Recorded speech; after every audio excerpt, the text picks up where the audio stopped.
Clicking knees? Yeah. I'm a Cairo. I'll show you jirani. Jirani. Kama kawa. Kama kawa niambie.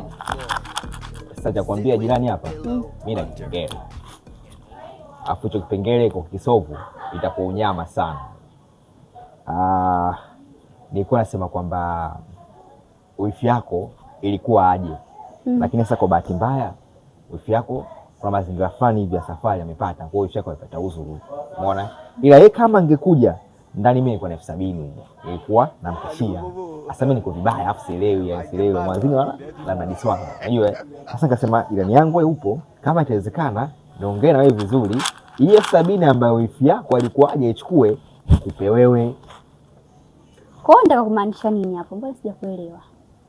Yeye anafanya exchange kwamba yeye ilikuwa iende kwa wifi yako, atoka kwa wifi yako anakuja kwako. Kwa hiyo namaanisha mimi jirani mimi najiuza au? Mimi sijasema hivyo, lakini hapa sijaongea sentence anajiuza. Mimi nimesema tu mradi tunasaidiana. Kwa hiyo kama ulikuwa utaki tu nasema kwamba mimi sitaki basi. Sawa. Sawa, kana wewe mtu utaki udeserve. Basi kwa maana naomba samahani.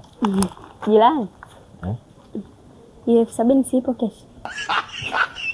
Kwa sababu kama wewe ipo keshi twende ndani sasa. Sasa hivi nini bwana wewe jirani kwa mambo mengi ujue.